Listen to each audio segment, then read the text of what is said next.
Do these countries make the right choice by staying away from the European Union, or are they missing a great opportunity for economic and social growth? And which are the next states that will join the EU? In today's video, we will explore why some European countries choose not to join the EU. At Amazing Europe, we do not take a position, but we are very curious to know your opinion. Write in the comments if you think these nations are crazy or smart. Welcome to this new video from Amazing Europe. Norwegians love fish, and about 50 years ago, they discovered they were sitting on enormous oil reserves. Although it may not seem relevant, this actually plays a significant role in why Norway is not part of the European Union. Norwegian citizens rejected EU membership in two referendums.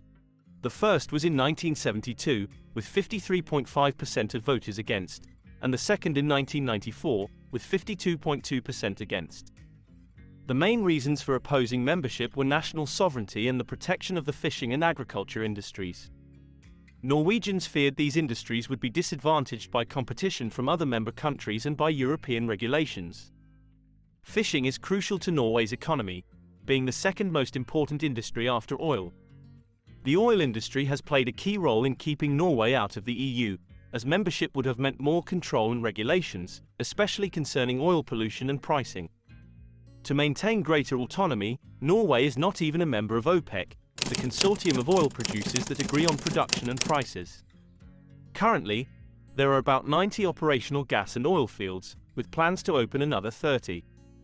Despite not being an EU member, Norway maintains good relations with the Union, mainly thanks to oil. Norway is the second largest supplier of gas and oil to the EU, after Russia. In June 2022, Oslo signed an agreement with the EU to ensure the fulfillment of European energy demands, promising to continue doing so even after the end of the war.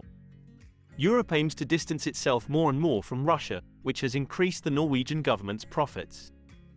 In fact, Norway earned $150 billion in the first months of the war in Ukraine. This is a remarkable achievement for a country of only 5 million people. Let's stay in the icy waters of the northern seas and take a look at Iceland. Iceland's relationship with the European Union has been more complex than that of Norway. While Norway has never seriously considered joining the EU, Iceland applied for membership in 2009, driven by the 2008 economic crisis. The idea had been promoted for years by the media, political parties, and organizations, but it was only in 2009 that the government decided to take the step. The then Prime Minister argued that joining the EU and adopting the euro would be beneficial for Iceland.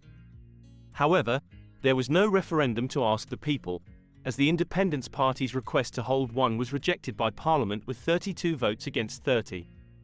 In 2010, Iceland obtained candidate status, but in 2013 the new government, formed by the Progressive Party and the Independence Party, halted negotiations with the EU.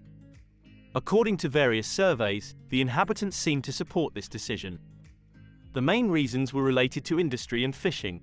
Icelanders wanted to maintain autonomy in industrial and commercial decisions, considering that almost 90% of their international trade is duty-free, while for the EU, it is only 27%. Fishing also represented a crucial point. This sector is vital to the Icelandic economy, employing 7,500 people and accounting for almost 10% of GDP. The approximately 1,500 Icelandic ships catch 1 million tons of fish per year, valued at nearly €1 billion. During the negotiations, the EU required Iceland to align with its fishing policies, which Icelanders found unacceptable. In recent years, the parties that had rejected the idea of a referendum in 2009 are now calling for one, hoping that the population has changed its mind. However, the current governments are not inclined to organize it. A referendum was held in Switzerland in 1992, in which citizens voted against joining the European Economic Area, with 50.3% of the voters opposing the move. The Swiss government supported joining, arguing that it would bring greater wealth without disadvantages and did not necessarily imply future membership in the European Union, then the European Community. Despite the referendum result, two popular initiatives were launched in 1997 and 2001 to join the EU, but both were rejected by 75% of the voters. In 2021, Switzerland definitively ended negotiations with the EU. The Swiss are not driven to stay outside the EU by the fishing or oil sectors, but by their prosperity and stability. A professor at the University of Bern argues that Switzerland is too rich and stable to want to join the EU, more so than being motivated by a love of freedom. Switzerland has no security problems and enjoys great political stability, unlike countries such as Portugal, Spain, or Greece, which experienced dictatorships up to 50 years ago. Switzerland has a strong direct democracy, with citizens voting about 4 times a year, and they fear that joining the EU would compromise their political rights by imposing top-down decisions.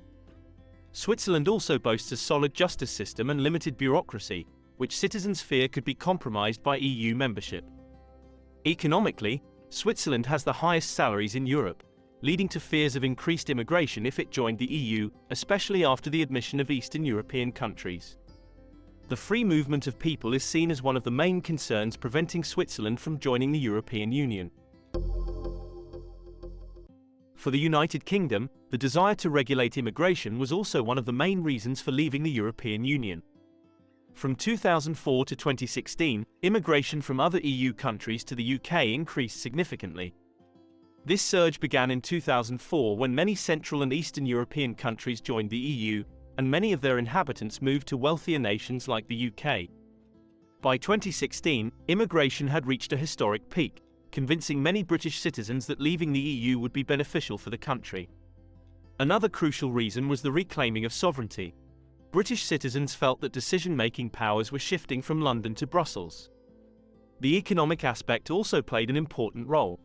Despite not adopting the euro, the UK experienced a long period of austerity starting from the 2008 financial crisis, which hit low- and middle-income families hard.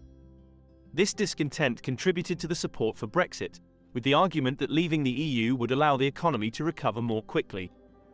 One of the most persuasive arguments from Brexit supporters was the savings of £350 million that the British government sent to Brussels every week. All these factors led the British to vote in favour of Brexit in the June 2016 referendum, with 51.9% voting for the UK's exit from the EU.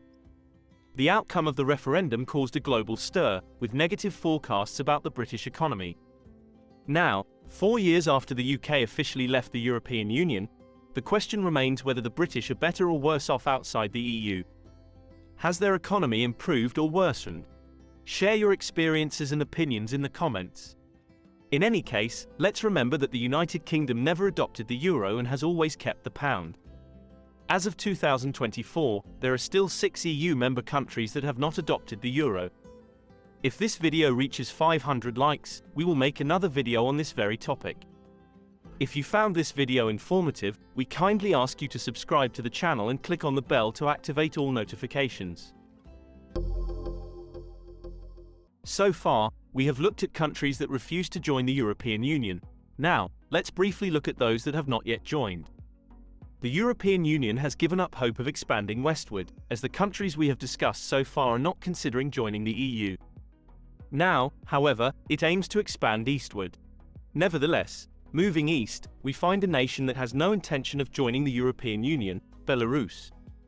The Belarusian president is an ally of Putin and does not even consider the idea of joining the EU. The European Union did not recognize the 2020 Belarusian elections, citing electoral fraud. Europe would have preferred the victory of the opposition leader, the wife of a blogger and political activist arrested 2 days after announcing his candidacy for president. He was accused of supporting the violent overthrow of the Belarusian government and sentenced to 18 years in prison. His wife now lives in Lithuania and has expressed to the European Parliament her dream of seeing Belarus join the European Union one day, but for now, that dream seems very far off. Much closer, however, seems the accession of 8 other countries from Central and Eastern Europe, which have been granted candidate status. These include 5 Balkan states, North Macedonia, Montenegro, Serbia, Albania, and Bosnia and Herzegovina. Additionally, there are Ukraine and Moldova, which applied to join the EU after the start of the Russo-Ukrainian War. The case of the last nation to obtain candidate status is particularly interesting. We are talking about Georgia, a country that is not even sure it belongs to the European continent. According to the convention that places the boundary between Europe and Asia along the watershed of the Greater Caucasus, Georgia would be a transcontinental country. Other experts place the Eurasian border along the Kuma-Manik Depression, which would make Georgia an entirely Asian country. Regardless, Georgia was granted candidate status for the European Union in December 2023, even though just a year and a half earlier this right had been denied to it. And this right was also denied to Turkey, especially after two events that took place in recent years. Turkey was granted candidate status to join the EU in 1999. Since then, there have been long negotiations, which led the European Union to suspend the talks in 2019. The first of the two reasons for this decision is the increased concentration of power in the hands of Erdogan.